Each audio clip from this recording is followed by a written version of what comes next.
মা দুর্গা, শিব ঠাকুর, সরস্বতী, লক্ষ্মী, কার্তিক, গণেশ, মানে মা দুর্গার ফুল টিম। আচ্ছা, কি করছে ওরা এখন ওদের বাড়িতে?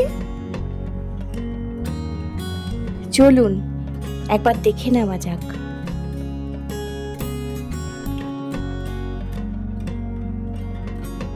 চলছে প্যাকিং দুর্গা মায়ের ছানা পোনার সাথে। নক্ষী কেতো দাঁড়ায় এসে যে যার জামা হাতে।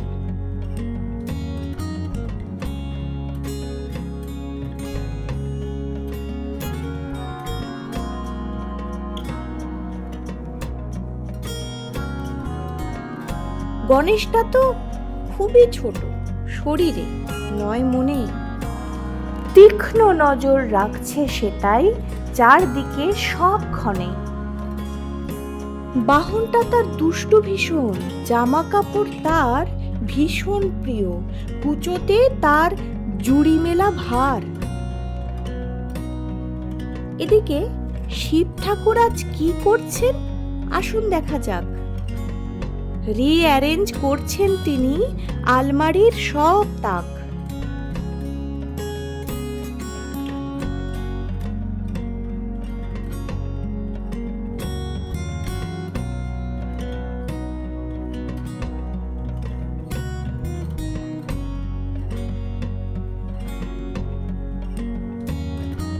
এই বাড়িতে চলো না প্লিজ। শিবকে বলেন দুর্গা, শিব ঠাকুর তো যাবেনই না, অটল এক বক্কা। কারণটা কি বলেই ফেলো, প্রতিবারই এক। ভালো লাগে না তোমায় ছেড়ে যেতে, তোরাই দেখ।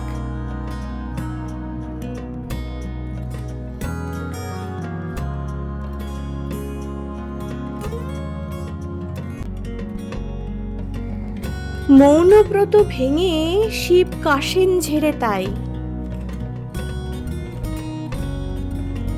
যাই কি করে, পেটটা আবার করছে বেগড়বাই।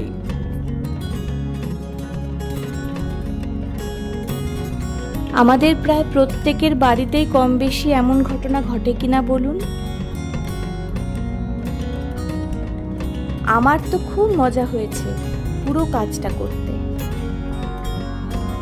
কাজটা করতে গিয়ে একটু ভুল হয়ে গেছিল। শিবের গায়ের রং করে দিয়েছিলাম ধবধবে ফর্সা, যেটা তার আসল গায়ের রং। কিন্তু নীলকণ্ঠ শিব তো ছাই মেখে থাকেন, তাই সব ছবিতে তাকে আমরা নীল রঙে দেখতেই অভ্যস্ত। যাই হোক, পুরো কাজটা করতে আমার কিন্তু খুব মজা হয়েছে।